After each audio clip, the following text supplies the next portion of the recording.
But I feel like a lot of what I do in here in Clubhouse and sort of what I've done over the course of my career is very similar to what Napoleon Hill did, where he went around and interviewed a lot of successful people, and by proxy that helped them become successful. But I want to start with Sharon. Could you just tell us your story? Maybe take us back. I want to know.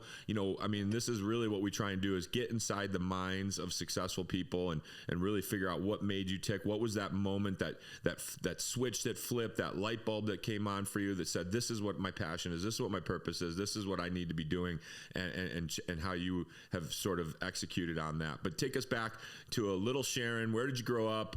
Take us back to the beginnings. Well, thanks, Brian. I appreciate that. I'll try and give you my Cliff Notes version since I've been around a long time. I grew up in a very lower middle class environment. My dad was career Navy.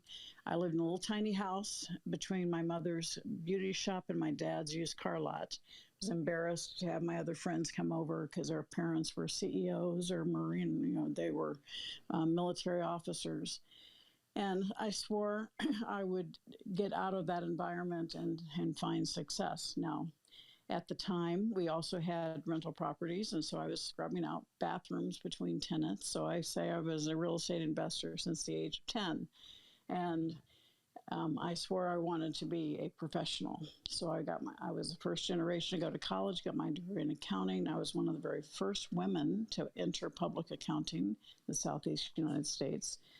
Started my career when there used to be a Big 8 accounting firm, Coopers & Lybrand. And about the ripe old age of 25, I was working incredibly long hours, and my parents started looking a whole lot smarter to me. And I realized that most people did not understand the simple concept of assets, my favorite word on earth, to buy, build, and create assets. People were chasing money, chasing time, giving their time for money. And it was about the 25, I had one of my clients ask me to enter a company with him. He was buying out of bankruptcy for new technology.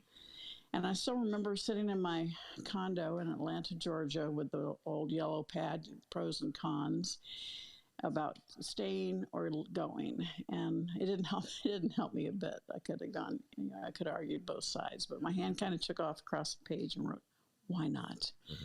And that's really still my focus today. Why not do something different? Why not take the road less traveled? Why not solve a problem or serve a need? And I made the decision to leave public accounting. It was still, as of today, the worst business decision of my life. Mm-hmm. But as Napoleon Hill says, out of every adversity comes a seed of an equal greater benefit. Had I not made that mistake, I would not have met a young attorney named Michael Lechter, and we next month celebrate 41 years of marriage. And so as Napoleon Hill says, out of every adversity comes a seed of an equal or greater benefit. I got instant feedback. Worst business decision gave me my best life decision.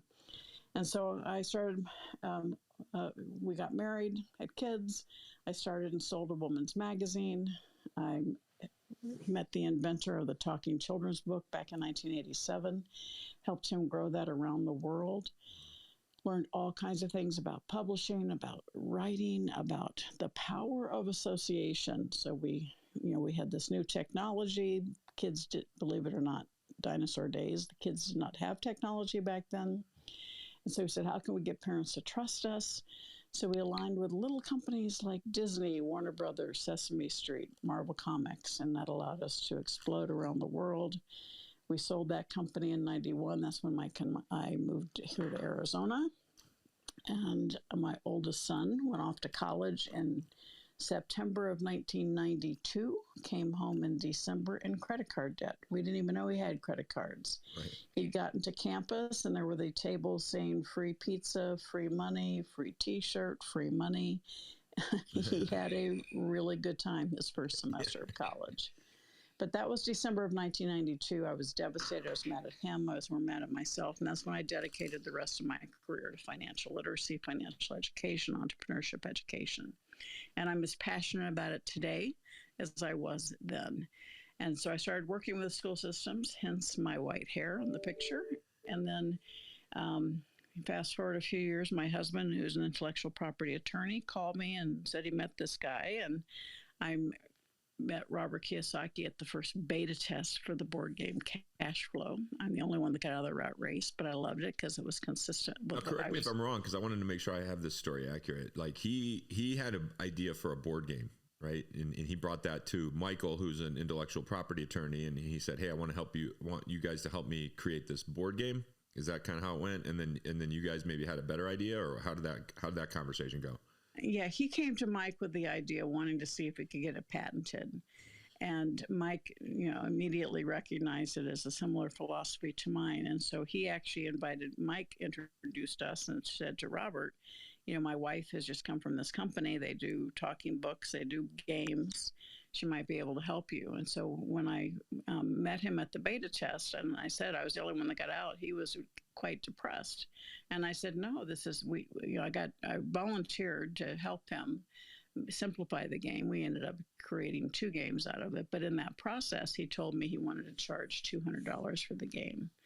And I said, well, that's pretty pricey. We're talking 1996. That's pretty pricey for a board game. Maybe you should write a brochure that explains the philosophy behind the board game. And that was when he asked me to be his partner and help him author that brochure. And that little brochure was a book called Rich Dad, Poor Dad. We never expected our brand to be Rich Dad. We thought our brand was Cash Flow. That was the name of our company. And of course, the book took on a life of its own. And then we said, well, maybe, we had demand for more. So we said, well, we'll write a trilogy, Rich Dad, Poor Dad, Cash Flow Quadrant, Rich Dad's Guide to Investing. And then in the 10-year working relationship, we wrote 15 books together. And of course, it spread around the world in over 110 countries, over 50 languages. So we ended up developing and building the largest personal finance brand in the world. And it was an incredible opportunity. I mean, we were focused on getting people to understand the importance of, instead of spending time for money, invest your time in buying, building, and creating assets. And that is still my message today. And there's still too many people that don't get it. Can you repeat that? Yes. Too many people exchange their time for money instead of investing their time to buy, build, or create assets. And you are financially free when the income from your assets exceeds your monthly expenses.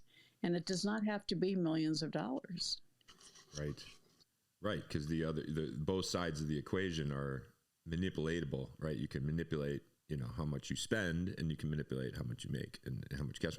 I love what Grant said the other day. He had a post where he was talking to all the rappers and ballers and pro athletes, and he said something like, you can have this lifestyle if when you die, your kids can continue to have this lifestyle, right? He's like, it's okay to have the cars and the jets and the stuff if and when you die, your kids can continue to have that same lifestyle, right? So I feel like that's a very, that's the differential, right? A lot of people are living high on the hog off of their earned income, and you're trying to educate everybody on how to create assets that are cash flowing so that they can, have something to show for a life of working, trading time for money, et cetera, et cetera. So, do you ever, I'm curious about this. You've obviously touched a lot of lives. I mean, there's probably, I'd probably say 60, 70% of this audience has probably read at least 1 or 2 of your books. Do you ever just stop and think about like the ripple effect that you've had over the last, couple decades of just doing this and helping people? Does it ever just like overwhelm you to think about that? Well, thanks for that question, Brian. I was raised by a father that would ask me each night, Sharon, if you added value to someone's world today. And so he's been gone 15 years, but I still ask myself that question. And I am honored and thrilled that I have been able to create and share information that people who truly want a better life can use to improve their lives. And my soul is fed by every email, every post, every letter, every phone call from people. Anyone that lets me know that they've had improvement in their life because of something I've said, I get a little taller every day. Yeah. So. Yeah. You're probably about 100 feet tall at this point.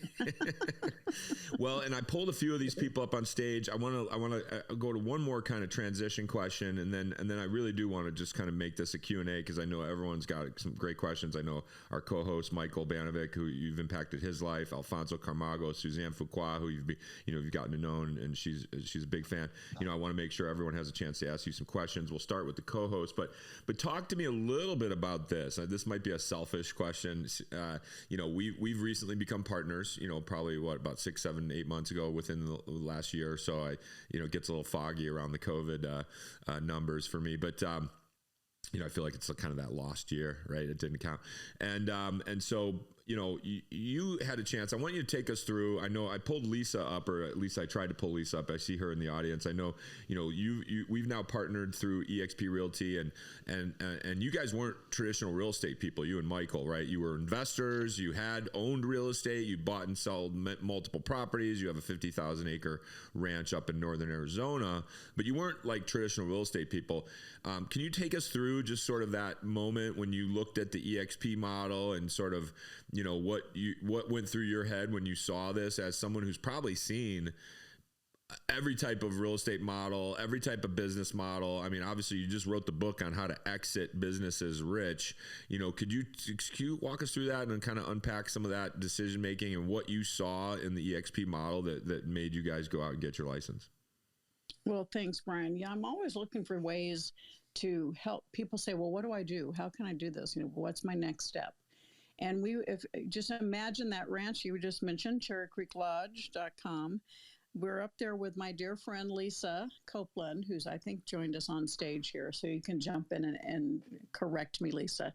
But we were having a great time, and she had a phone call, and I think she said she was on the phone with Haas Pratt and with Tarek El Moussa, and I was hearing her side of the conversation, and she was talking to them about EXP, and I said, Lisa, what are you involved in now? It sounds really interesting. Talk to me. And so she actually shared, the company with me, and I said, well, why didn't you tell me about this? And so I love the model. My husband, he's working harder than ever, but he's actually retired, actually took the time to get his real estate license because we believe in the model so much. I work with a lot of real estate agents, have all my life, and one of the things that frustrates me the most is so many of them live paycheck to paycheck, or commission to commission, I should say. Yeah. And they don't have any passive income. And they're in the catbird seat to be able to find properties to invest in, to be able to really help themselves become real estate investors, not just help other real estate investors purchase property. And so as she laid out the model for me, I said, this is brilliant. I love this. And so we got involved. Mike and I are not going to buy and sell properties. We have an incredible team. I see Christine is with us on the floor as well. We have an incredible team of people that we want to support, and we want to share this model with them to help real estate agents create personal wealth. That's my one primary goal: help real estate agents create personal wealth. And eXp is the only company that has a model that will allow that to happen. From a standpoint of you have the transactional revenue, you have the rev share, you have the ability to make money as a mentor, but most importantly, you have an opportunity to become an owner, equity with all the transactions. And I also love the fact that it's not geographically bound. You have the opportunity to bring in people from all over the world. Yeah. And so the model is 100% for me. And that's why I share it, so that people can see, let's have more results from your work. Same amount of effort yields greater income and yields passive income. And so that one little phone call that I was eavesdropping on is how this all happened. Lisa, do you have anything to add to that epic moment? Yes. Hi, everybody. I would just say to everybody out there, you never know when a business opportunity, and one of the greatest ones I've ever had, is sitting right in front of you. So whether it's EXP or something else that you're really passionate about, I think that everybody has the right to know and what you're doing, and that you should share it with people if it's an opportunity that will change their lives. And I don't think it's going to change the life of Michael and Sharon Lechter. Again, we were on their 50,000 acre ranch, but it's going to change the lives of the people that work with Michael and Sharon Lechter and that come into their universe. And just like Sharon and Michael, and we always talk about it, it's the fact that we have a vehicle that we can offer to people, we can show people, and we can teach people how to build generational wealth. And so it's pretty amazing. Thank gosh you didn't go outside, for the call, right? Like a lot of people probably, Right. Would have gone outside to have a private call with Tarek and No, it's Haas, hot outside, y'all. It was hot outside.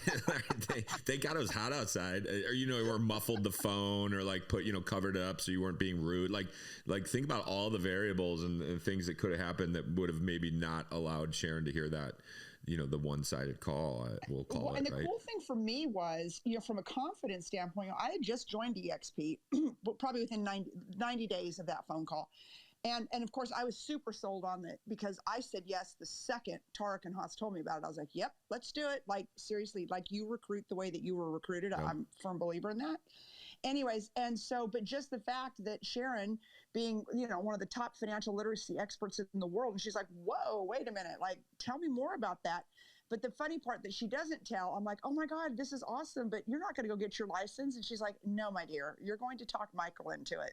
I was going to ask, did they Rochambeau or draw straws for who had to go? No, I basically had one job at dinner that night, and that was to talk Michael Lechter into getting his real estate license. Good job, Lisa. You've done that a couple times now. I think that was your job with Elena too, right? To make sure she gets her license. You're I'm telling you, but that, again, you think about the Sharon and Michael Lechters of the world, the Grant and Elena Cardones, and some of my friends I've been friends with for a really long time. And you think, they would never get involved. Well, they're smart people and they're gazillionaires, that's my new term. They're all gazillionaires for a reason, right? And it's because that they seize the moment when they see an amazing business opportunity, and they jump on it. So I'm super lucky to have all the, and it's funny as you're saying that, I had a kind of a mental picture pop in my head where you think all these smart people, they must know so much, and they have the ability to really analyze and get inside. And I think it's the opposite. I think really, really smart people, it's really simple for them. It's very clear. There's not a lot of clutter. There's not a lot of limiting beliefs in their mind rattling around. There's not a lot of naysaying in their head. They just have a laser focus and they just see it very clearly. Sharon, am I onto that a little bit? Or is that, why you were able to look at it within minutes and see the opportunity? The Cardones looked at it and within minutes saw the opportunity, all these people that just, you didn't spend 6 months researching and running numbers and, checking with your accountant and talking to your, significant other and consulting with other brokers to see if it made sense. You guys saw the opportunity. You're like, we're in, this is it. This makes sense. Right. It comes back to when I talked about when I left public accounting, Brian, I said, why not?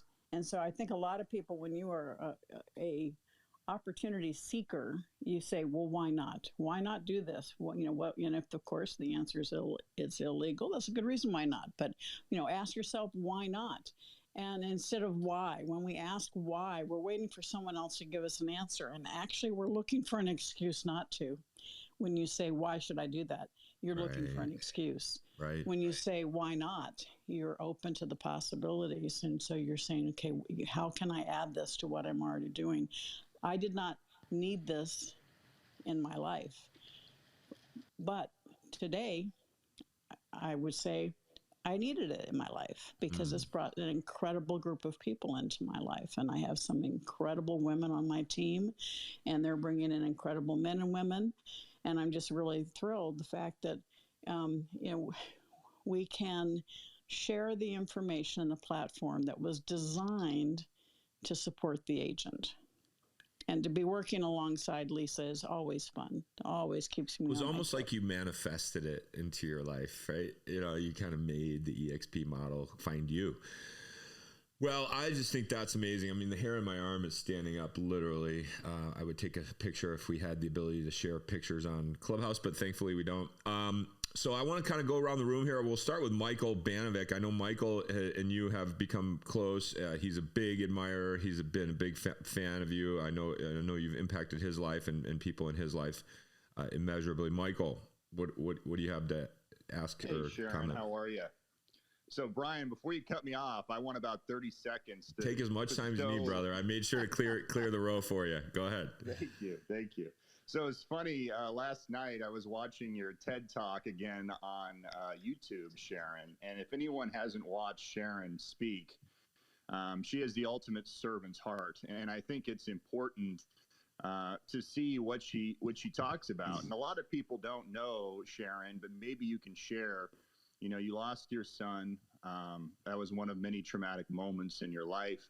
But I think through trauma, opportunity, a big movement, and how that has affected you and all those around you. Well, thank you, Michael. I appreciate your kind comments about the TED Talk. And yes, I mean, we all have things that stop us in our tracks. I can talk about lots of turning points in my life, like when I left public accounting, when I made the decision to leave Rich Dad. And, you know, we all have things that at some point stop us in our tracks, but we're not supposed to outlive our children. So I lost my son 8.5 years ago, and it is not something I would wish on anyone.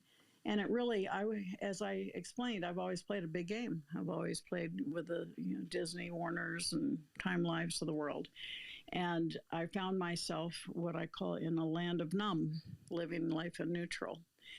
And it took me several years. And finally I said, is this all worth it?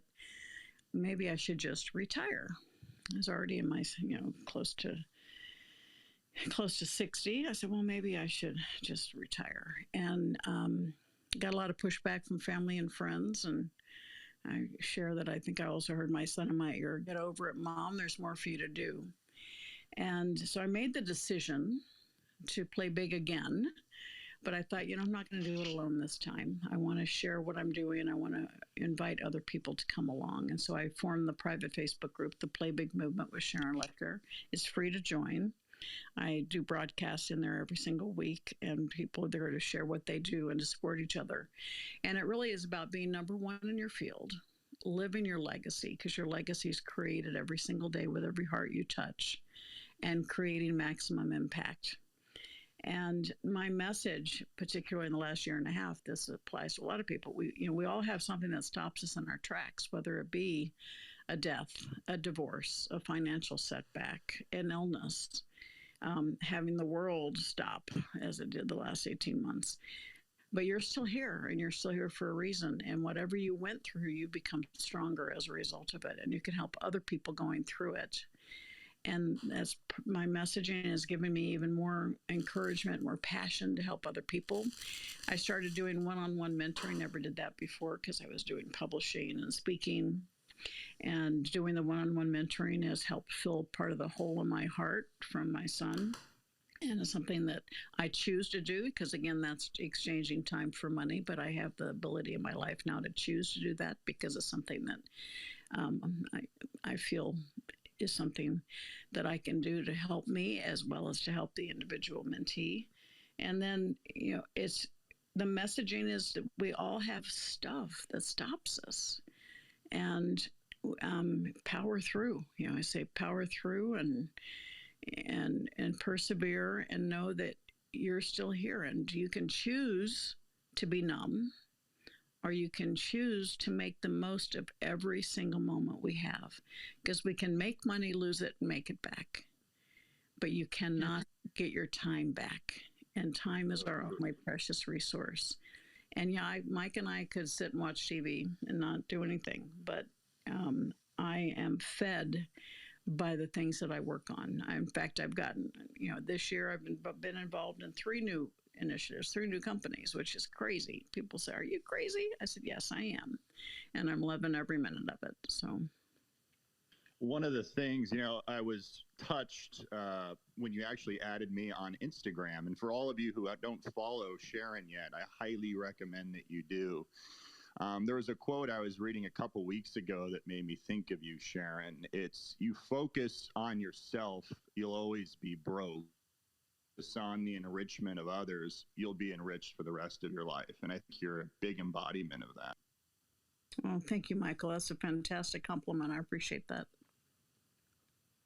Alfonso, do you have anything to ask Sharon? Well, I just want to say thank you for sharing your story. Really opening up your story to us. But I just want to kind of say something. It's funny because I ordered the cash flow game about, I'm going to say 4 years ago.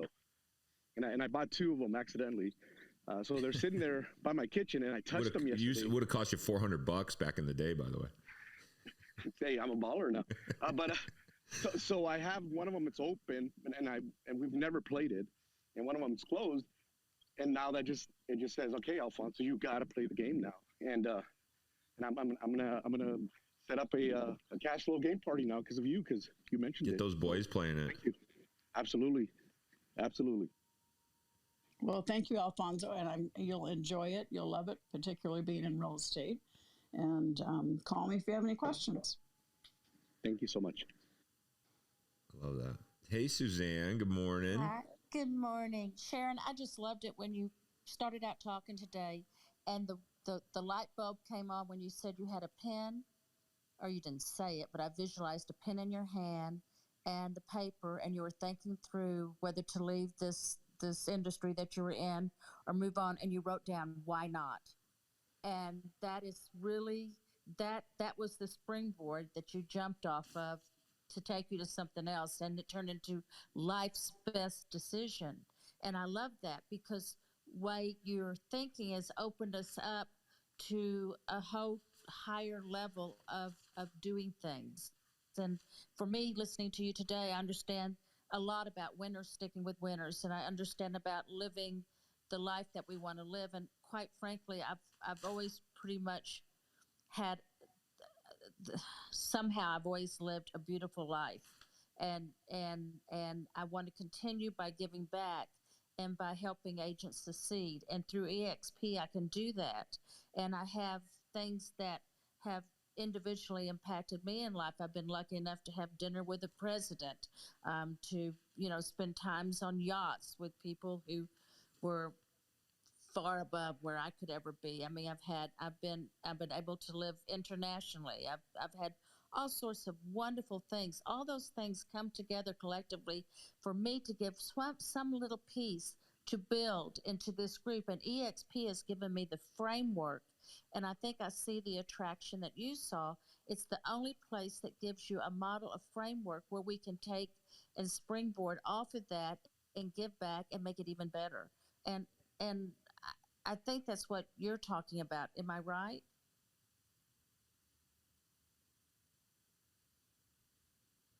Absolutely, Suzanne, and thank you so much for that. I want you to change one part of what you said. You used a phrase, you've always been with people far above you, and I want you to stop using that. They may have a bigger bank account, but you are standing in your own power, and be proud of yourself and what you've achieved, and never judge yourself by where someone else is, because their bank account doesn't make them a better person. And so true.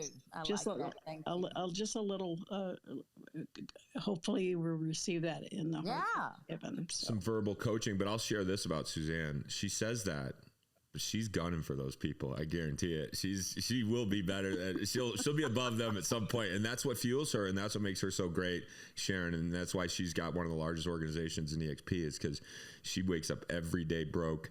She wakes up every day with her pockets empty, and even though she's got some gold in those pockets, she hasn't stopped digging. And I would also venture to say, Suzanne, that a lot of those people probably don't have the fullness of life that you do. It's the quality of life is so much more than just the bank account. So the quality of life is great, but that's one thing. EXP has enhanced that.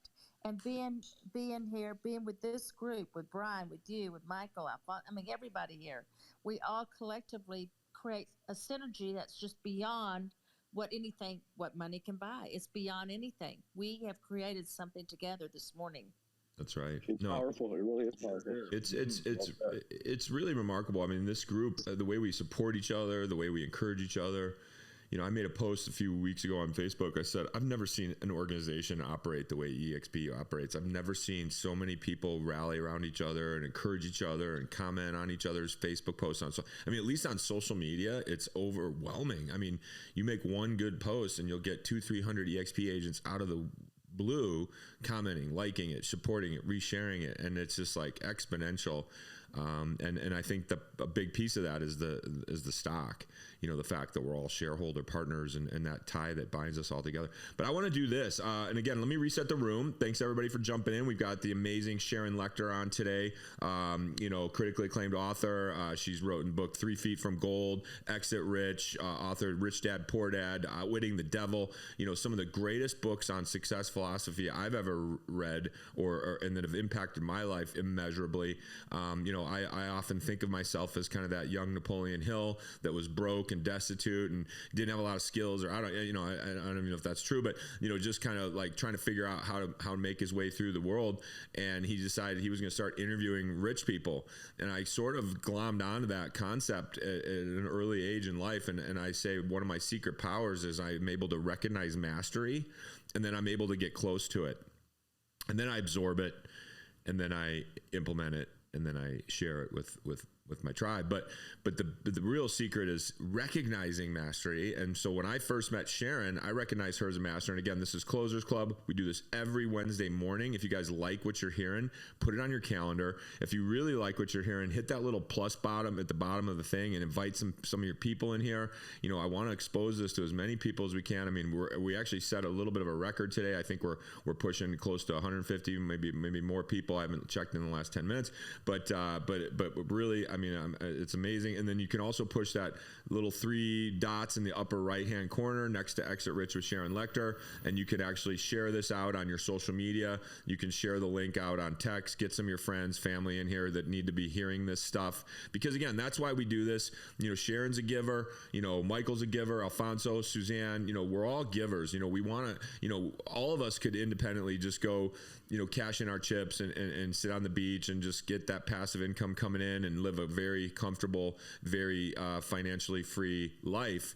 But yet you see these people like Suzanne, you see these people like the Lechters, you know, they're working harder than ever. I mean, Sharon just told you she's literally started 3 new ventures this year. I don't know if you can talk about the one that you just put together with Brandon Dawson, but I do want to share this a little bit. You know, I was at a 360 and I just saw Buck Wise jump in here. So maybe I'll pull Buck up if Buck wants to come up and share anything. But I was at my first introduction to the Cardone Ventures universe was when I had a chance to go to a 360. Jeremy Moss, my partner, Michael Banovic, my brother, Michael O'Malley, and Haas Pratt, and I went, and we got a chance to meet Brandon Dawson. And at the very end of the 2-day boot camp, so to speak, Sharon came in. And then Brandon pulled Sharon up on stage, and I didn't know the history there. I knew that he had brought you to 10X Growth Con as kind of his featured guest, but I didn't know the backstory. And then Sharon got up and just like dropped a bomb on the entire crew, and just like her wisdom and knowledge was just incredible. But the fact that Brandon was so impacted by Sharon that sort of set him on his path, and now those that know Brandon Dawson and you know so forth and so on know that he's considered one of the brightest minds in sort of business, and they, you know, Forbes recently wrote an article about him, called him the master. And so, but he defers to Sharon, which is kind of cool to watch, and he just dotes on her like crazy and gives her all the credit in the world. But can you maybe talk us a little bit about how you and Brandon came together, Sharon? Well, thank you, Brian. Yeah, Brandon is, oh my gosh, he's just absolutely brilliant. If anybody has the opportunity to learn from Brandon and Cardone Ventures, Buck's on here. I'm sure he's CMO, and would love to have him comment on it. But I knew Brandon from years ago. Actually, I wear hearing aids, and he was running a company called Audigy, and he was sharing with his team that he loved the book 3 Feet from Gold. Well, one of his team members was a member of the Women Presence Organization with me, and she called and she says, my CEO loves 3 Feet from Gold. And I said, fantastic. Tell him hello, tell him thank you. And he happened to be coming to Arizona, so we met, we were chatting, and I took him some books and signed them for him, and we just had a wonderful conversation. I ended up being a keynote speaker for his annual convention. I think 1,600 people. It was great right here in Arizona. And we were just in the green room or walking down the hall, whatever. We were having this conversation, which I did not remember until he shared in front of the room at 360. He was telling me about this all the systems he's created and all the educational program to help build this organization. And I just asked him, I said, so Brandon, I hope you're putting that in a separate company, a separate LLC. And, he says now when he shares the story, he was like just nodding, and then he rushed home and set up the separate LLC. That's funny. And as a result of doing that, when he sold the company for 77 times EBITDA for $151 million, he did not sell his educational platform. He sold a perpetual license so that company could continue using it. But because he still had it, it's the basis of him creating Cardone Ventures. Wow. And so I'm sure I said that to him because that's something I would say. I don't remember that particular conversation. And Buck, you've heard this story several times. Did I leave anything out? You know what? I don't think you've left any of it out. Obviously, Brandon has so many great stories with you, Sharon. And Brian, first of all, congratulations on a record-setting show. Allie texted me and said, you got to get in the Closers Club. Brian's setting records today. Uh-oh. I said, well, of course you got Sharon Lechter in there. She's a record setter. Right. Brian, you said it, though. You said, Sharon's working harder than anyone you know, and she doesn't have to. Many of you may not know this, but she works closely with us. We're a partner with Sharon Lechter, and we've got some joint ventures. But last night, she was on a Zoom call with over 2,000 business owners. We call it 10X Owners Live. And she was on just giving wisdom, just helping business owners through their challenges, helping people understand how to foster and inspire their people so that they can grow and scale their businesses. And you used the word, Brian, you said giver. And that's what I've noticed about this community. Anyone in Brian or Sharon's ecosystem, like a Brandon or Sharon or Brian, even Michael and your crew here, just givers. You just want to help people. Your KPIs are other people's success. Now tell everyone what a KPI is, because I had to learn this in 360. Yeah, sorry. Working with Brandon, he uses so many damn acronyms, so we just start spitting them out. But a KPI is it's a metric. It's a key performance indicator. It's how you track something. What is the data? What is the key performance indicator that tells you this thing is working or this thing isn't working? And so, for someone in the digital space, a KPI is a conversion rate or a cost per click. And my point is, of all the KPIs between you and Sharon and Brandon, it truly is other people's success. And Brandon always says that's what a great leader is. A great leader is making others' success easy. And so that's what you're trying to do. It's so many people are they're out there. Last night we talked about hustling. Sharon gave a lot of great points on what is the true definition of grinding. And so many of us have been grinding for years, but we've been doing it our way. And when you listen to Sharon and her new book, Exit Rich, and you read through that, it's she's giving you an easier way to do it because she has the systems, processes, and experience. Right. They simplify. They make it simple so that you can understand it. And it's almost like, Sharon's just been in an ongoing refinement process, right? Yes. You've just been constantly refining and updating and sort of, polishing your wisdom, that you're able to transmit to others and just make it more absorbable. And that's what's so powerful about it. No, I think that's all spot on, Buck, and obviously you guys are amazing, and you nailed it. You know, you think about Sharon when you looked at the EXP opportunity, and I want to ask you this question, and then I do want to go around the room and you know, feel free to flash your mics on, or if you guys just want to interrupt and ask a question, a burning question for Sharon.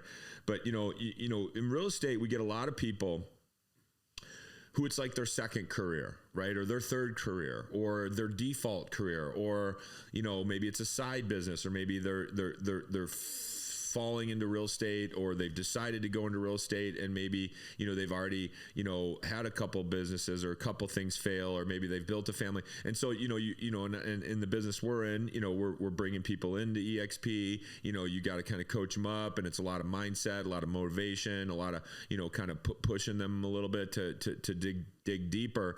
You know, could you address maybe some people in the audience that maybe find themselves in a situation similar to where maybe you were when you left your main career as a CPA, or, you know, when you started looking at other opportunities, like, you know, how do, you know, and obviously, you know, it looks like, Sharon, you're having some of the best fun of your entire life, right? I mean, you've got this amazing vehicle to touch lives and help people. You're building these businesses with these connections that you have. You know, you're writing more books. You know, is this like the best time of your life right now, or like talk to me about some of that? Well, thanks, Brian, and thank you, Buck. What a wonderful! I think I just should just sit back and listen. Yeah, let's just let Buck go. I love it. Thank you so much. I appreciate all the one. He's got that radio voice too, right? Buck. Yes, by the way, Buck, how do you like my new microphone? How am I sounding, brother? Oh man, you sound clean, man. You sound clean. I like it. You should give Buck a clap. Yeah. Oh yeah. Yep. Thanks, Buck. Yeah, you got it. I got a face for radio. Yeah, so yeah. Appreciate you. All right, go ahead. Sorry, Sharon. Go ahead. No problem. No, you're right. I am having the time of my life, and it's because that power of association, the people you're hanging around with. Look at this. I've got you on the floor. I've got Lisa, who is the reason we're part of the XP, and Paige and Christine are both part of my they're like my daughters, are part of this organization with us, and love to hear their thoughts. But I think, you know, we have a choice. You can choose to be happy, or you can choose to just exist and so I prefer to take action, and you have fun when you know that people's lives are better, and it's a lot easier to smile than it is to complain. So I think it's really important for each of us. And Lisa said it best. She says, you know, when you know you have something to help someone, think of it as serving, not selling. And if you keep it to yourself, then you're not letting them have a better option and a better time. It doesn't mean you have to shove it down their throat, but if you make it aware, they may not grab it the first time, but they'll come back a few months later and say, you know, tell me more about that. And I think it's really important that we share the opportunity and have people understand that this is something that can fit into their life and help them have a more fiscally and financially sound level. And yes, we're working harder than ever. I'm so thrilled to be doing some joint venture work with Cardone Ventures, because their stuff, their technology, their education is stellar. You know, it's a secret, but I told Brandon on some of his stuff was even better than mine. So I guess it might be out now, but you know, and we're helping add stuff about intellectual property and licensing and leverage. So why don't they teach this stuff in high school and college, by the way? Like, I think about that a lot. Like, I mean, I had no idea real estate was even a career path. I had no idea about entrepreneurship. You know, it's almost like it's a dirty word when you're younger. Why do you think that is? And like, you know, primary and secondary education, typically it's not a recommended path. Well, it comes down to resistance to change. And this is a mission I've been on since I was on the President's Council here in Arizona. I'm a chairman of the K through 12 initiative. You come against big money, labor unions that don't want anything to change for the teachers. The teachers themselves are all for it. It's the administrators and the unions that don't want things to change. And it really is up to us as adults to just make sure our kids are prepared. You've heard the phrase, the rich get richer, the poor get poorer. That's because we're learning it at home. And if we truly want every child to have equal opportunity for success, every child to have equal opportunity to create the life they deserve, we will make sure that they learn about money and entrepreneurship in school. And it takes forever to get anything to change, but we have to get vocal and demand it, because if we don't, it's not going to happen. And we're going to continue needing to make sure our kids are prepared with the tools they need outside of the educational system. Yeah, it's so critical. Well, listen, I want to go around the room. Anybody want to pop their mic on and ask Sharon a question? Go for it. Hi, this is Jonna Cloud. I have a question for you, Sharon. Yeah, I was able to meet you at the 360 in Arizona too. It was such a wonderful pleasure. You got up and spoke, and it just impacted me emotionally. And you said something at that 360 that my husband and I say to each other every week. You just made a statement: high emotions equals low intelligence. And then you went on to speak about what you can do right now. I view entrepreneurship as something like the Young Spelling Bee camp, where she's juggling balls and bouncing a basketball at the same time. That could create a sense of overwhelm. What do you have to say on just the headspace, the mindset of keeping your intelligence high? Well, thank you, John. So what a nice compliment. I appreciate that. Yes, I'm pretty well known for that comment because I think it's very pertinent. We want to make sure we are making decisions when we are emotionally stable, not emotionally high. And when you find yourself at that level, you need to address that first. And that's where it's so important with who you have around you. All right. So, for instance, when I lost my son, obviously I was in no state to make decisions, but I was surrounded by people who cared and loved me, and they kept my head above water. And so it's really important to have a mentor. 77% of business owners admit that mentors are important. Only 37% of them have them. And so do you have a mentor in your life? You have it right here in this room with Brian and all these incredible people that are showing up every week to support. But having a mentor and having the right people around you help you bring reality back into the situation and calm down that high emotion. And sometimes you want to look at the source when, and this is not directed specifically to you, but everybody on the call this morning, when you find yourself running around like crazy, keeping those plates spinning, you need to kind of take a step back and say, okay, why did I get to this point?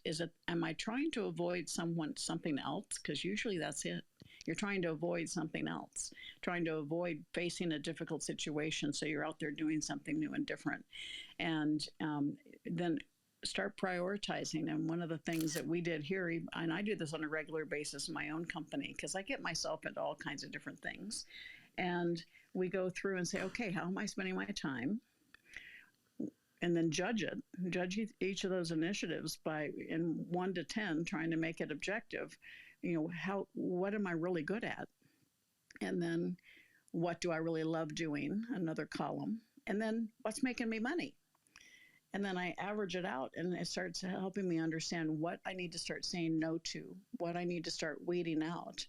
And it helps me focus on what's really important, what I'm really good at, what I really like, so that I can not feel as frantic about having, instead of 18 plates, maybe I can have 6 and do okay.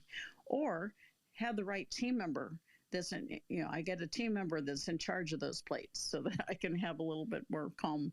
But you need to go to the source of where that emotion is. Is it because you're avoiding something else? And then really analyze what should you be doing? I have a client, she's one of the top hosts in Telemundo, but her name is Jessica, and she says, instead of FOMO, fear of missing out, seek JOMO, joy of missing out. And I love that. That's interesting. That's very stoic, by the way, using your rational mind instead of your emotional mind to respond and react to things. And I want to call on a couple of your team members. As a matter of fact, we got Christina, we got Christine, we got Paige. Paige, you want to share something? Go ahead. Oh, okay. Thanks. Good morning, Brian. Good morning, Sharon. What's it like working with Sharon every day? Hello, Paige. What a great opportunity, by the way, Paige. Go ahead. And in fact, we're on the way to that's more in alignment with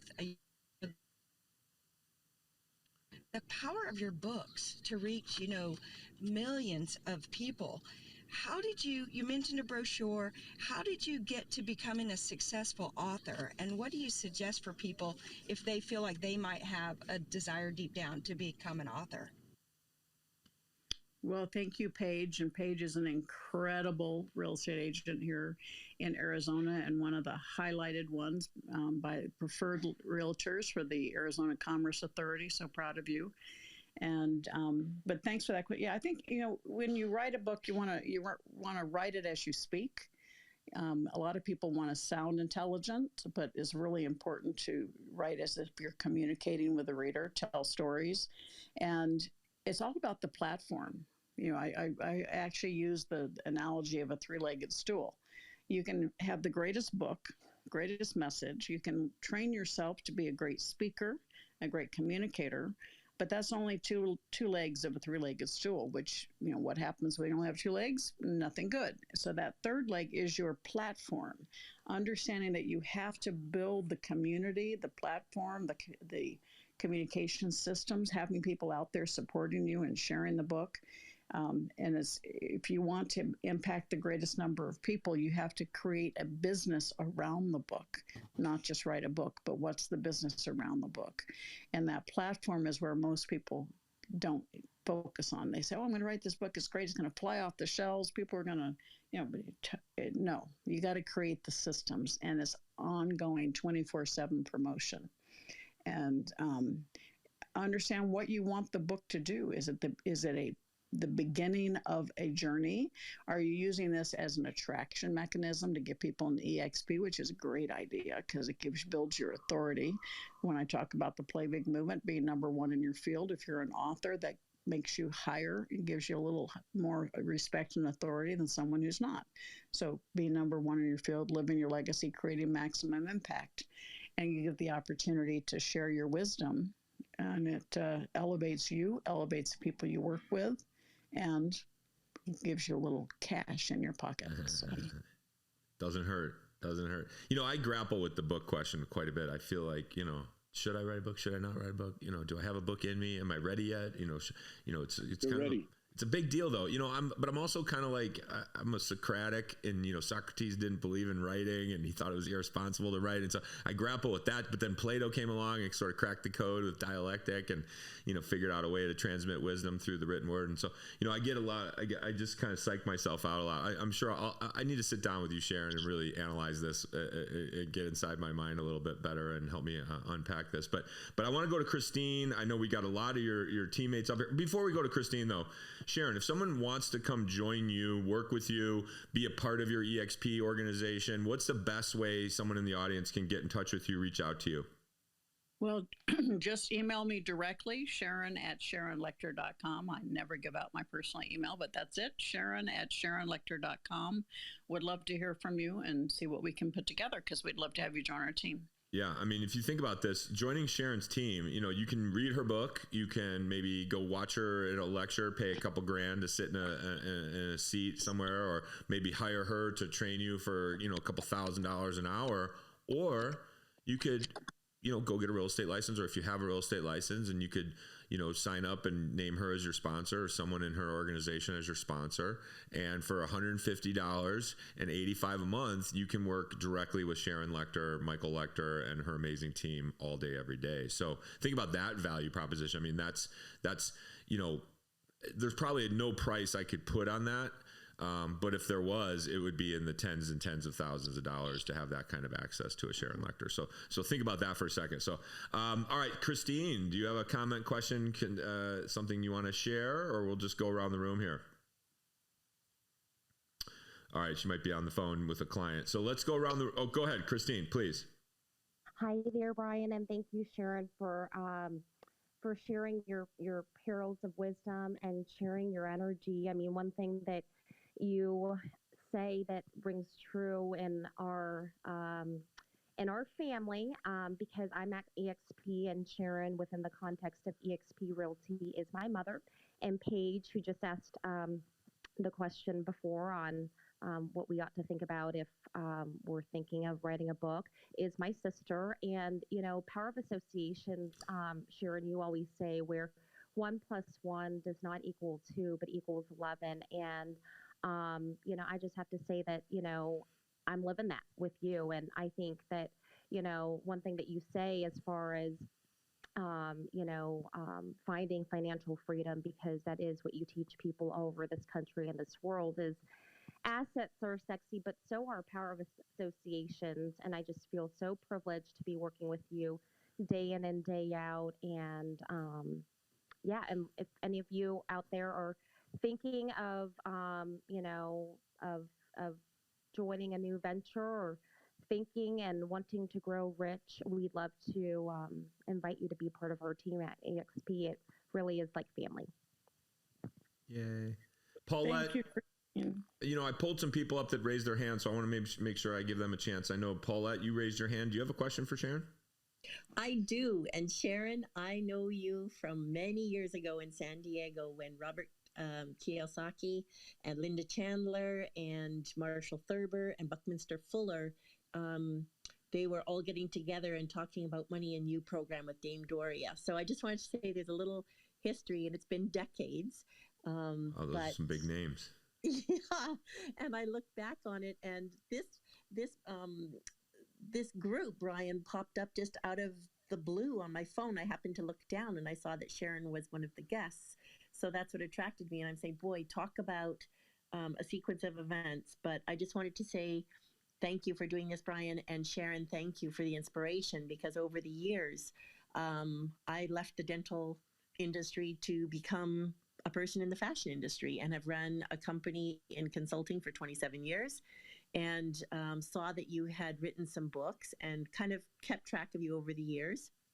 And you've inspired me to shift 2 years ago, pre-COVID, to be able to go into the legacy business. So they actually call me the legacy lady, and I am on a mission to get 1 million women to get their affairs in order. And without going deep into my own story, there was some tragedy and some events that happened that caused me to see the importance of legacy. So I've heard you use that word several times today, and just wanted to say thank you for the work that you're doing. And while I'm not in real estate, I do happen to own a couple pieces of desert out in California, and all of you here, I totally respect what you're doing. And I'm sure the rest of the world is like the Midwest, where I am right now, where housing prices are through the roof, and people are trying to figure out what the heck's going on in the market. But you've totally intrigued me in terms of, even at this stage, this season in my life, which I call the third season, because I'm on the other side of 50. And I'm going, you know what? I don't think it's ever too late. You've totally intrigued me to take a look at, what is this? Well, Paulette, you should connect with Sharon on the download. Yeah. There's a back channel button. If you click on her profile, that little leaf button, or just hit her up at Sharon at SharonLechter.com, right, Sharon? And Paulette, you've got a pretty amazing bio as well. I'm just kind of looking through your stuff here, and I think there's a lot of parallels and synergy between you and Sharon. I think that could be the beginnings of an amazing alliance right there. So, but I'll let you guys figure that part out. But thank you for the share, and no coincidences, right? That thing popped up at the right time, and your reticular activation system picked up on it, and you pounced on it. So good for you. I love it. Thank you for letting me come on stage, and I'm going to check out your program and see what this is all about, because I do believe that the future is real estate, and it has always been there. Well, and if you listen to what Sharon said, and I mean, Elena's talked about this, a number of our guests talk about this, is they, it's not about them anymore, right? It's not like how many more acres can Sharon buy, I mean, she's got a good amount, it's not how many more businesses. It's like, she obviously wants to spend some quality family time and, friends time and some downtime, but she's pushing herself harder and harder and working harder than ever, because she sees this as an opportunity to change and impact lives. And I often say this to people when I bring them in. I say, hey, listen, this is great for you. This is going to change your life, and this is going to be, if you hit it hard, right? I mean, no guarantees, right? I mean, some people might join and make zero money and bring in zero people and do zero work. But for those that hit the, work the model, right? I know the model works, right? If something's not working, it's usually the agent, not the model. And so, but I say this to everybody. I say, look, your life's going to change, but the real fun is when you get to use this vehicle to change other people's lives. And I would just like to say one thing, Brian. Please. I'm going to see, I believe, Sharon on October 1st through the 3rd on the Power Ladies group. 10X Ladies. Anything about that? Yeah, 10X Ladies. Sharon, are you going to 10X Ladies? Well, actually, I'm one of the speakers, Brian. There you go. So we Exactly. invite everybody to come. It's going to be the Power Players event, and it's going to be, if you guys want to, I think I have the link on my bio, but it's 10xladies.com/Sharon. Lisa is also speaking, and so we're going to have an incredible 3 days, October 1st through the 3rd in Miami. So go to 10xladies.com/Sharon. We're going to, and I think both Paige and Christine are coming as well. So we're going to have an incredible time. We're going to do something privately as well. So would love for my you to wife, join. Christy, if you're on, she's going. I know Deb. She's coming, and Debbie Byerly's coming. Glenn's girlfriend's going to be there. So we've got a number of awesome, powerful women that are going to be joining that event. Again, 10xladies.com. It's going to be on a big, giant party yacht. This thing was where we had 10X GrowthCon. The whole event's going to be on a yacht off the coast of Miami, and you're just going to have an unbelievable experience. If you've ever been in the 10X universe, everything is over the top shelf, just next level service and quality, and you're going to have an amazing experience. So if you can get yourself down to Miami, I think what are the dates again on that? October 2nd and 3rd are the main events, but the first is a speakers thing for VIP, I think. So go to 10xladies.com/Sharon, and we'd love for you to join us. There you go.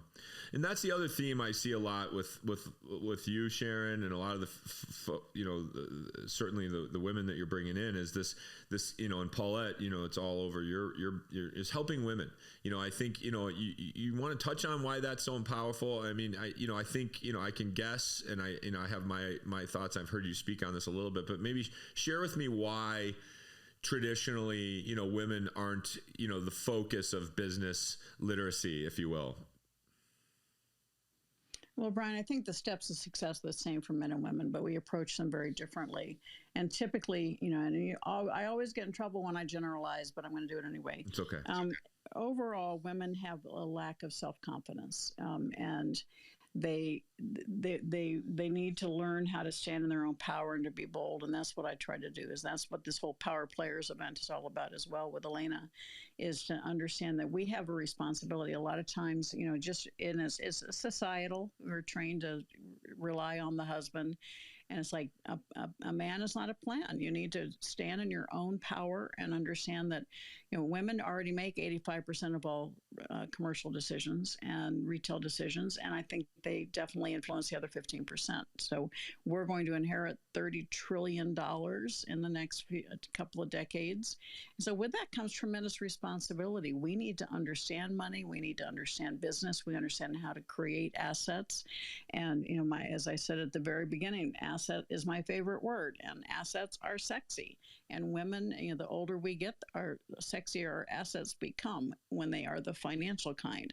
And so we need to make sure we create that financial foundation. We need to learn how to make it, how to keep it, and how to make it work for us so that we can create generational wealth and teach those younger women behind us how to do it as well. Matt, if you're listening, I think we just got another shirt idea. A man is not a plan. And then we'll have on the back, join Sharon Lechter's team. So, build your asset. Assets are sexy. Let's get a shirt going for Sharon. That is awesome. That asset up. Go ahead. Who said that? Go ahead. That was back that asset up. Back that asset up. There you go. Hashtag that.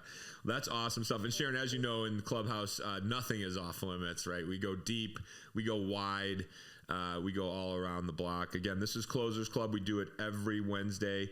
Closers Clubhouse. I'm kind of thinking of combining it now, Closers Clubhouse. And, we do this every Wednesday at 7 a.m. Pacific time, 10 a.m. East Coast, to guarantee to be the best 90 minutes of your week or money back. So we're pushing up on we're closing in on the 70th minute mark here. So if you can bear with us, Sharon, stick around for a little bit longer so we can give everyone the full 90.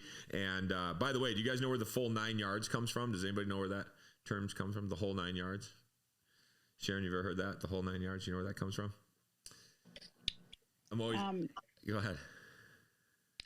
My guess has something to do with football, but I have no idea. No, it's actually a military term. So the old, if you think about those old, machine guns, they had 9 yards of bullets, and so you would let loose the whole 9 yards, right? So you let loose 9 yards worth of bullets. Anyways, I don't know why that, but hey, we always have some inane trivia. It sounds to me like going all in. Yeah, go all in. Just, don't hold back, right?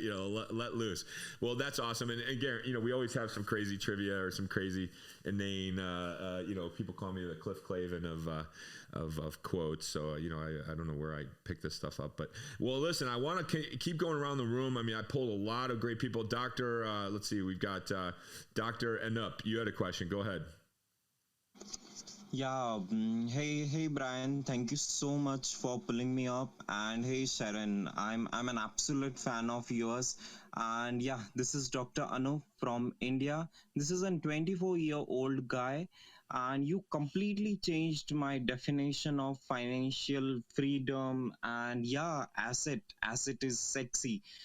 Actually, being a young doctor, and for being a doctor, we studied a lot. It's from 10th, 12th, and then for that 6 years of our medical school education, then doing that MD. And we used to spend 10 or 11 years of our teenage to most of our times, and we yet to realize that we are not yet financially independent, or we are not even financially freedom, because as we are staying in India, and Indian doctors are really sharp, and they are really some unique gems, because we gone through that crucial process of selecting and everything.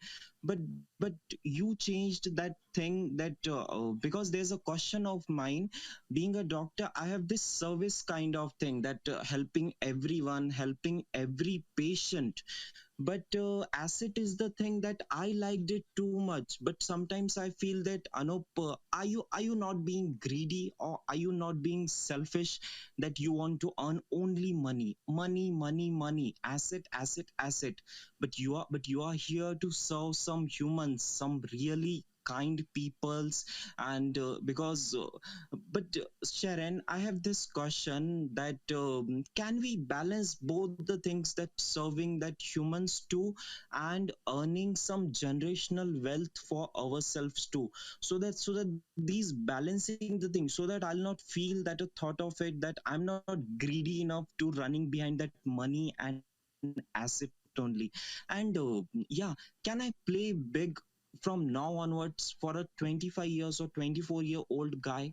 Thank you so much, Sharon. And thanks a lot. This is Dr. Anup. I'm done speaking. Well, thank you so much. And let me start by, it's never too late to start playing big. And, it's all about the way that you see it and the mindset. So instead of thinking about, I can't be successful and take care of people, adjust your mindset to say, the more successful I become, the more people I can help. The more successful I become, the more time I have to support other people. And I will tell you, it's not just in India, around the world. Doctors are sometimes the worst ones at creating outside assets, because they have become such experts in their field that they concentrate on doing that, and they don't take that income and reinvest it in assets. So it's not just an issue for you, it's all over the world. I want to support doctors, highly paid professionals. There's something called Henry's, high earners, not rich yet. It's epidemic. A lot of people make a lot of money, a lot of cash flow, but they have not reinvested it in assets. And that's something that I'm working very hard to help people understand that. And one of those categories is real estate. You can be a very successful real estate agent and make a lot of money, but if you're not reinvesting that in yourself, and if you're not working with EXP, then you're not getting that passive income stream that EXP offers. And so I applaud you for what you're doing. I applaud you for your heart, because you have your heart in the right place. Let's adjust that mindset to be proud of yourself for making money, because the more money you make, the more other people you can help. So thank you. Thank you so much, Sharon. I appreciate your points. Thank you so much. What a cool share. Thank you, Dr. Anup. And you're a young guy in the game, so just stay on this track. You know, this is it. You know, you've got, you know, a lot of years worth of earning, and you know, you put that money in the right places, and it'll come back tenfold. Okay. Good stuff. Well, hey, I want to keep it going. We got about 15, 20 more minutes. So let's see. Christina, you flashing your mic on. Go ahead. Hey, Brian. Hey, Sharon. Thank you so much for being here and donating your time to enrich our lives. I'm a single mom of 2 kids, and my daughter is a preteen and my son is 9. And I guess my question to you is, what is like one critical piece of advice you can give about money and raising children, or kind of planting the right seeds for the children? Well, thank you, Christina. Wonderful to see you here. Appreciate the question. It's one of my soapboxes, so I'll try and give a short version. How you speak to them about money is so important. You know, we've all said we can't afford things, right? So we grew up at a time maybe when we heard money doesn't grow on trees, we can't afford it, pinch your penny, save for a rainy day. All those things are negative, and that's what builds this scarcity mindset. So with your children, be very careful of your language, because when you say we can't afford it, it gets depressing. They want to go in their room and turn off the lights. And so catch yourself and say, you know, maybe your son's name is John. You say, well, John, you want that. How can you afford it? And what you do is you actually plug in his brain. You trigger that entrepreneurial spirit. And believe me, your kids get very creative on ways to earn money to get something they want. And the side benefit is, you know, we live in a world of instant gratification, but when your child wants something, you say, how can you afford it? They come up with a way. Let them set that goal. Let them work towards it. Let them earn that money. Let them buy it and celebrate with them. And you will see their self-confidence grow in front of your face, because they realize that they did it on their own. And that's such an important issue today with kids. The other thing, and just as a commercial plug, your kids are the perfect age. I have a game called Thrive Time for Teens that teaches the decisions they make are either going to drive them to success or not. Introduces basic money concepts and asset concepts. You can get it either through Amazon or my website, Thrive Time for Teens.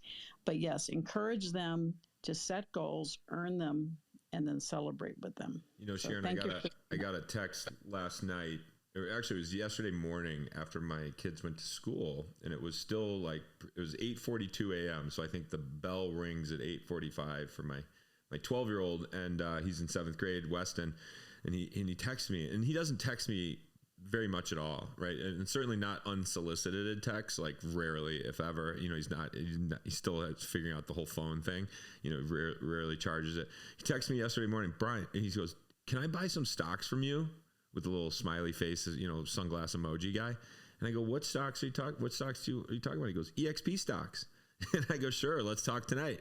And I just thought like that, this like lit me up like a Christmas tree, because here's my 12-year-old, you know, and he sees what we're doing and he's paying attention, and, you know, and he's asking me if he can buy. Now, I'm not selling any of my EXP stocks, so I'll show him how to buy some on the open market. But, you know, I'm holding. I'm a long-term investor with EXP. I'm bullish, but no, I'm going to definitely get him into the game. And it's so cool to see him, you know, be paying attention. So great question, Christina. Thank you for that. Hey, Sharon, this is Colin Kelly, and I am a huge fan of yours for many years. In fact, I wrote my master's program, or my master's thesis, based around Rich Dad Poor Dad, and we actually put together a financial literacy program. We had 12 different high schools full of kids that actually came to our college campus, and we did a financial literacy program that was part of my master's program, based a lot on the things that you did. So I'm a huge fan. I'm excited to be on here. One of the big questions I wanted to ask you was, how do you, with your spouse, get on the same page, and what kind of planning do you do financially to make sure that you are equally yoked when you're doing financial planning? Well, thank you, Colin, and I'm just so proud of you. Thank you so much for doing that. It takes all of us. We got to get together and get financial education of the kids we care about. And so I applaud you. You've got a gold star. As it relates to money and marriage, all right, obviously we've been married 41 years. So part of the issue is understanding the emotional side of money, because it's typically one of the number one reasons for divorce, because people lie to each other, they hide purchases, that kind of thing. So it's really important to understand, and our different stages of life, things change. So it's very important to have that communication. I tell people to have a money date when they're getting together initially. And part of it is so that you can each talk about your parents' philosophy, because typically it ends up in a lot of laughter, because your parents' philosophy is pretty much inside you in your subconscious. And so once you can reveal it, you can actually start dealing with it and understand how your mindsets might be different about money. And then align your goals. What is it that you want, and how do you want to achieve it? We made a huge investment in this ranch because I know how much it meant to my husband to have a survival property. But I said, okay, we're going to invest in this ranch, but we got to make it an asset. So we got to check the boxes for Sharon. And so we're going to make this investment. So we ended up overnight ranchers. We have Black Angus cattle. So you see cattle, I see assets. And then we turned a beautiful lodge into a guest ranch so people can come stay. So it generates revenue. And so again, it's always understanding what your personal desires are, what you want to create. He knew that I wanted the ocean. He wanted the mountains. So, we bought this ranch and he put in Lake Sharon. So now I have my own little personal ocean. But again, it's just a matter of understanding what your individual desires are, and coming together in a plan that helps both individuals feel valued, feel respected, and feel like they are participating in the end goal. Hope that helps, Colin. Sharon, you just made me think of something. Colin, you're the man, brother. Appreciate you too. But you just made me think of something. I posted the other day on Facebook or something, like, if you were to start a new world, or what 5 books would you take? And it was incredible how many of your books were on everybody's list. I mean, some people had 2 or 3 of your books on their top 5 books. And I even made kind of a dumb comment. I'm like, well, why would you have the 2 of the same books? And Sharon's like, immediately like, oh no, they are not the same philosophy. They are completely different philosophy. Like, you need both these books on your desert island. If you're like, I just love that. But like, you just mentioned your survival property. By the way, save me an acre. If shit hits the fan, I'm bringing some guns. I'll bring some MREs and some survival and some basic survival skills. So save me an acre of that 50,000 acres, and maybe close to water if possible. But no, I appreciate the way your mind works. Obviously, love you like a sister, and you have been a mentor to us. And I'm just looking forward to many years of what this is going to bring for all of us. And I love working. I remember when you pulled me up in your living room. It was probably about a year ago or so. You had me come and speak, and I was so intimidated. I was like, I'm in Sharon and Michael Lechter's living room, this amazing, beautiful Paradise Valley mansion. She's asking me to speak. She just went, Lisa went, they are like amazing speakers. I'm still kind of like, oh shucks, who am I to be up here? And but Sharon gave me so much confidence to just be up there and share our story and share the EXP story. And she's had me back a few times, so I must not have screwed up too bad. But I just, thank you so much, Sharon, for all that you've done for us and our family and this company, and all that you're doing for all these agents. And even today, I can just feel the impact you're having on the audience. I'm getting comments, side comments all over the place. But let's use the last 10 minutes. Again, anybody have a burning question or something they just got to share? Go ahead, Nick. I've got one, Brian. First off, Sharon, thanks so much again. It's an honor to hear and speak with you today. Your books over the years, I think 2006 was the first time I read one of them. I think Nick had 2 of your books on his survival list, by the way. That's right. And so they've had immense impact on the trajectory of my life over the last 15 or so years. So I'm so thankful you're partnered with EXP now. And my question for you is, from what you can see, your perspective, what impact, how big, what difference is EXP Realty going to make in the real estate industry? Ooh, good question. Well, thank you, Nick. I appreciate the. I think EXP is already making a huge impact in the real estate industry. I think that a lot of other companies are sitting up and saying, "Okay, we got to act," because if you're looking at the future of real estate, EXP put a stake in the ground and said the future of real estate needs to change. And I love the fact we look at a company that is focused on the real estate agent, not on the company, a company that is focused on being virtual, being technology savvy, really charting the course and establishing the opportunity for people to see that, yes, real estate building doesn't move, it's stayed, right? And that's why I think a lot of companies haven't innovated. But the way to communicate, and certainly COVID brought that home, you don't have to have a bricks and mortar office. You can serve people, and you can get out there, and you can do it, and be able to save money, so more money can go to the individual agents. So I think EXP is already creating an incredible new path and showing agents how they can become owners as well as facilitators. I mean, you get the transactional revenue and you get the rev share, and you can help other people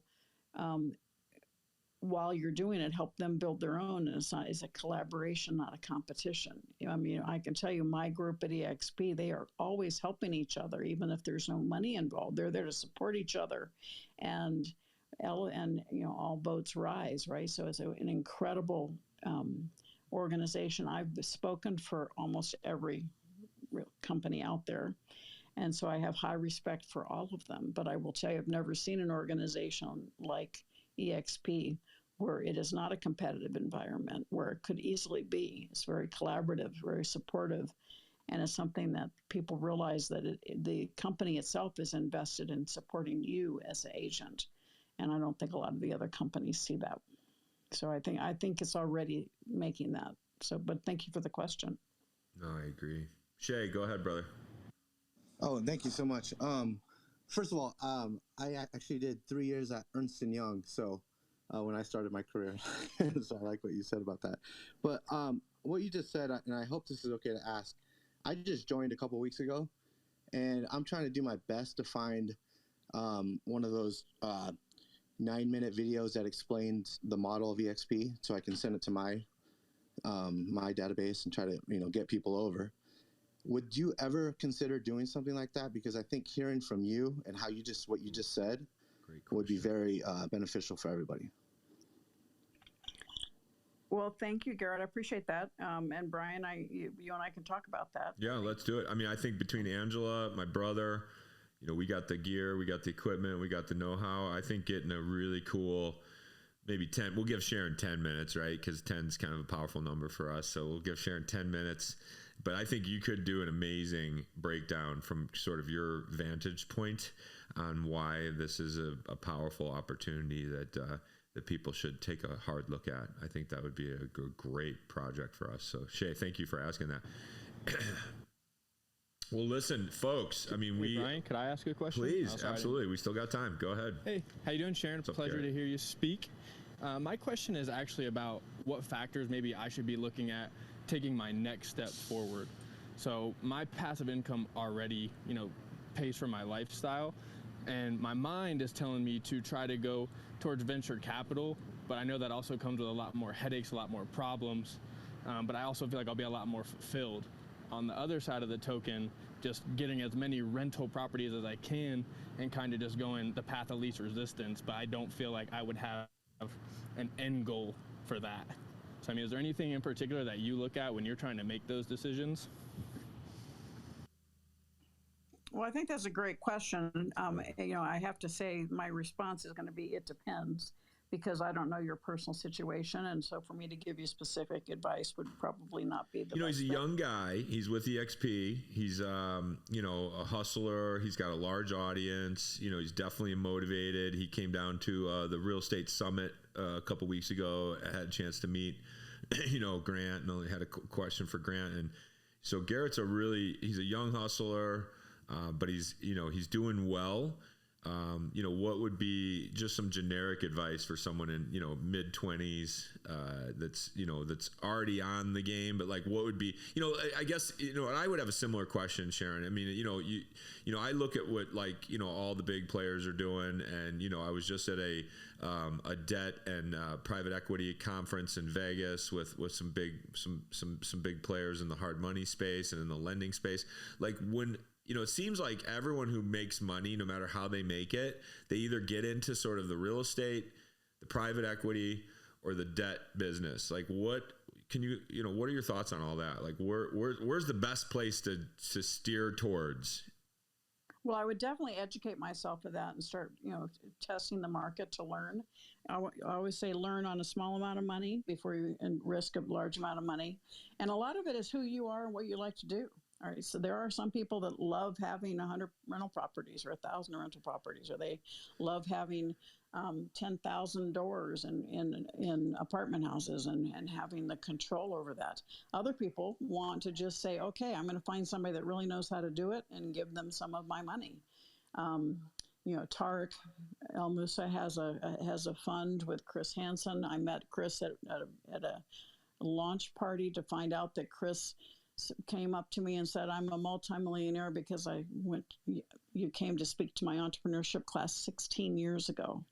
And so for me, I put money in their fund because I absolutely love the fact that, it's a 360 full circle. So Right. He's got some of my money. Me too. Same thing with Grant. The fact that we're doing some work together. I invested some money in one of Grant's projects because I want to show that I believe in the partnership. Me too. I believe in what we're doing. I'm at that stage in my life, but Mike and I own a lot of individual 3-2s. Then we moved up. We had a bunch of apartment complexes. Now we spend a lot of our time investing in new community developments, and that's a 10-year, 15-year turnaround. And so that's something that we're doing because we can. And so you have to understand where you are in your life. You're still young. What kinds of projects get you excited? Maybe it's commercial, maybe it's multifamily. If that's the case, then you find somebody to align yourself with to learn the model and to get involved. And so equity may be the thing that you want to get involved with, where you find people that really know what they're doing. But what is your personal goal? Where do you want to be mobile? Do you want to be able to move? Well, then maybe you don't want to concentrate 100 houses in one community because that's going to pretty much tie you there if you want to properly do the management yourself or have the management company. So the issue is your personal goals, your age, what areas are you interested in, and then focus in one area, though. Don't try to do 8 things at the same time. Get really good at one area and then learn a second one and duplicate. Get really good at it and then duplicate. Awesome. I really appreciate that. Thanks for the follow-up question as well, Brian. No, that was a great question, Garrett. I mean, because I think a lot of people, are thinking similar thoughts. Well, Sharon, we got about 60 seconds here before we're at the 90-minute mark. Why don't you share a parting thought or something that you would like the room to take away from this conversation, or sum us up, or share something that maybe you've never shared before with an audience like this? Well, thank you, Brian. And I want to thank everybody that's in the room. Lisa, certainly, for being here as well, and Christine and Paige, and all of you to your incredible comments. I so appreciate you. Happy to come back anytime. And, I guess at the end of the day, I say we're all where we are today because the choices we made before today. You made a choice to be here today, but what are you going to do with it? What action are you going to take? The root word of the law of attraction is action. So thank you for being here, and I would love to hear from all of you. Sharon at Sharon Lechter, what actions you're taking as a result of what you've heard, because you can choose what your future looks like by the actions that you take, and understand that you're in the right place at the right time. We're all here, but let's move forward together and support each other. And I'm here to help in any way that I can. And for those of you already with the EXP, congratulations. I think you've made an incredibly brilliant choice. For those of you who are still checking it out, feel free to reach out to me. Happy to talk to you about it and see if we can do what we can do to support you. So thank you, Brian. Appreciate you creating this opportunity. This is all about power of association, and you're leading the charge. Thank you. Thank you for that. And again, folks, Exit Rich, you can find it on Amazon. I mean, at Barnes & Nobles, any major bookstore, major bookseller. Exit Rich by Michelle Sealer-Tucker and Sharon Lechter. And if you're not following Sharon on Instagram, Facebook, she's all over the internet. I mean, you can find stuff on her history, on books she's written, old podcasts, old YouTubes. So definitely start studying and getting, your dose of Sharon Lechter, your daily dose of Sharon Lechter, because I'm telling you folks, it's going to change your life just like she's changed so many millions of lives around the world. And she's going to continue to do it. And dare I say, Sharon, your biggest impacts are probably yet to come. Right. So, if I know Sharon half as well as I think I know her, Sharon is like Suzanne. She's like many of the folks that have joined this organization. She's hungry. She still wants to make a big impact, and she wants to exit rich. So thanks, Sharon, for joining us today. And thanks, everybody. And we'll call that a Closers Club today. That's a wrap.